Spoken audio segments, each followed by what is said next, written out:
আজকে শিখবো আমরা ব্যাড সাইড প্যারাগ্রাফ। যত ব্যাড সাইড দিক আছে, ব্যাড সাইড বলতে এটা বোঝায়, দেখো যেমন প্রথমে এই জায়গায় দেখো এনভায়রনমেন্ট পলিউশন, পরিবেশ দূষণ, তারপরে ওয়াটার পলিউশন হচ্ছে পানি দূষণ, ফুড অ্যাডাল্টারেশন অর্থাৎ যে খাদ্য ভেজাল, আবার এয়ার পলিউশন বায়ু দূষণ, drug addiction, climate change, load shedding, traffic jam, smoking, drug deforestation, এই যে রোড অ্যাক্সিডেন্ট, যত রকম খারাপ দিক আছে সেইগুলো নিয়ে আমাদের আজকের আয়োজন। যেটাতে হচ্ছে কি আমরা একটা মুখস্থ করলেই আমরা অনেকগুলো মুখস্থ হয়ে যাবে। আমাদের শুধু ফরম্যাটটা দরকার। এখানে দেখো আমি 30টা প্যারাগ্রাফের নাম দিয়েছি, এছাড়াও অনেক প্যারাগ্রাফের নাম এখানে যোগ করা যায়, যেটাও হচ্ছে একটা সমাজের খারাপ দিককে বুঝাবে। প্রতিটাই আমরা একটা ফরম্যাট মুখস্থ করলেই হয়ে যাবে। তোমরা যারা আমার ভিডিওটা দেখছো, ভিডিও শেষে আমি অবশ্যই কমেন্টে আমার এই যে ব্যাড সাইডের যে পিডিএফটা সেটা আমি দিয়ে রাখবো, অবশ্যই সংগ্রহ করে পড়বা। এটা সবচেয়ে ভালো হয় যদি এটা কোনো একটা জায়গা থেকে প্রিন্ট আউট করে নিবে, তারপরে পড়বে, তাহলে এটা বেশি মনে থাকবে বা মুখস্থ করতে সুবিধা হবে।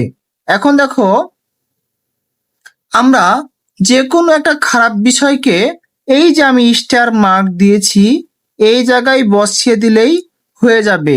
অর্থাৎ যেখানে যেখানে এই যে স্টার 3 স্টার মার্ক দেওয়া আছে ঠিক সেই জায়গাতে শুধু যদি উপরোক্ত বিষয়গুলো বসায় দিই তাহলে হয়ে যাবে।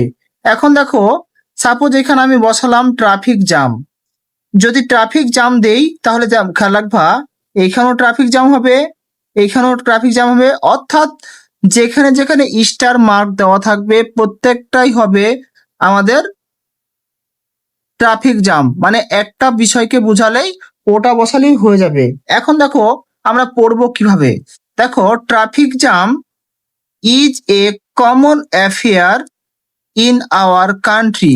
অর্থাৎ ট্রাফিক জ্যাম বলতে যানজটকে বোঝায়। যানজট একটা সাধারণ ঘটনা আমাদের দেশে। It is one of the major problems. এটা প্রধান সমস্যাগুলোর মধ্যে একটা ইন মডার্ন টাইম, অর্থাৎ আধুনিক সময়ে। It is not only common matter in our country. এটা শুধুমাত্র আমাদের দেশেই সাধারণ সমস্যা নয়, বাট অলসো এছাড়াও for the other countries too, মানে অন্যান্য দেশও এটা একটা সাধারণ সমস্যার মধ্যে পড়ে। উই গেট দ্য নিউজ, আমরা খবর পেয়ে থাকি, অফ ট্রাফিক জ্যাম, এখানে ট্রাফিক জ্যাম বসালে হয়ে যাবে, of traffic jam the newspaper every day. অর্থাৎ আমরা সংবাদপত্রে খবর পেয়ে থাকি প্রতিনিয়তই এই ট্রাফিক জ্যামের।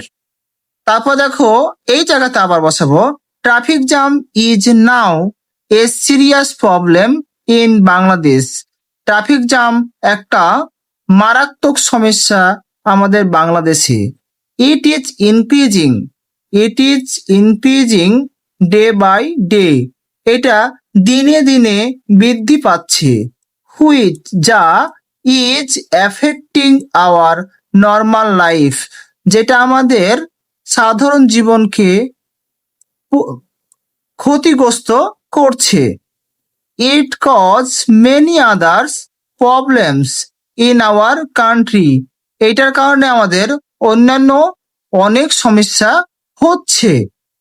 উই থিঙ্ক, আমরা চিন্তা করি, everybody in our country is mostly responsible for it. আমরা মনে করি যে প্রত্যেক মানুষ আমাদের দেশে এটার জন্য দায়ী, অর্থাৎ মানুষই এর জন্য দায়ী। And it is going out of our control, এটা আমাদের নিয়ন্ত্রণের বাইরে চলে গেছে।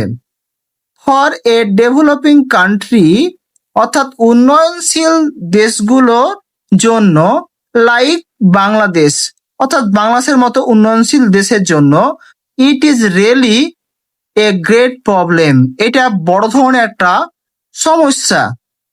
We should find out the solution, যদি আমরা সমাধান খুঁজি অফ ইট, এটার, তাহলে কি করতে হবে দেখে নাও। Proper step should be taken, অর্থাৎ হচ্ছে কি সঠিক পদক্ষেপ গ্রহণ করা উচিত, টু প্রিভেন্ট, প্রতিরোধ করতে, ট্রাফিক জ্যাম, অর্থাৎ ট্রাফিক জ্যাম প্রতিরোধ করতে আমাদের কিছু পদক্ষেপ গ্রহণ করা উচিত। অ্যাজ সুন অ্যাজ পসিবল, যত তাড়াতাড়ি সম্ভব। মোরওভার, অধিকন্তু people must be aware of it, অর্থাৎ মানুষকে এই বিষয়ে সচেতন করতে হবে, অবশ্যই সচেতন করতে হবে। We all that should work jointly against this problem, আমরা সকলে যদি একত্রিত হয়ে এই সমস্যার বিরুদ্ধে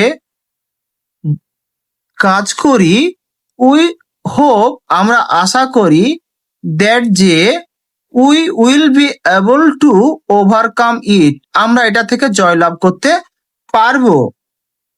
বাই ক্রিয়েটিং পাবলিক অ্যাওয়ারনেস, অর্থাৎ জনসচেতনতা বৃদ্ধি করে, we should be more active to get a better solution, আমরা অধিক সক্রিয়তা একটা ভালো সমাধান পেতে পারি। এই যে এই জায়গায় এখনই যদি আমি লিখি, তাহলে এখানে অলমোস্ট 120 বা 30টা ওয়ার্ড আছে। এই 120 থেকে 30টা ওয়ার্ড লিখলেই আমাদের একটা পূর্ণ মার্ক পেতে পারি। এটা একটা ফরম্যাট মুখস্থ করলে আমাদের আর কোনো ফরম্যাট মুখস্থ করার প্রয়োজন নাই। অলমোস্ট এখান থেকেই হয়ে যাবে আমাদের 30 অথবা 40টা প্যারাগ্রাফ। ধন্যবাদ সবাইকে।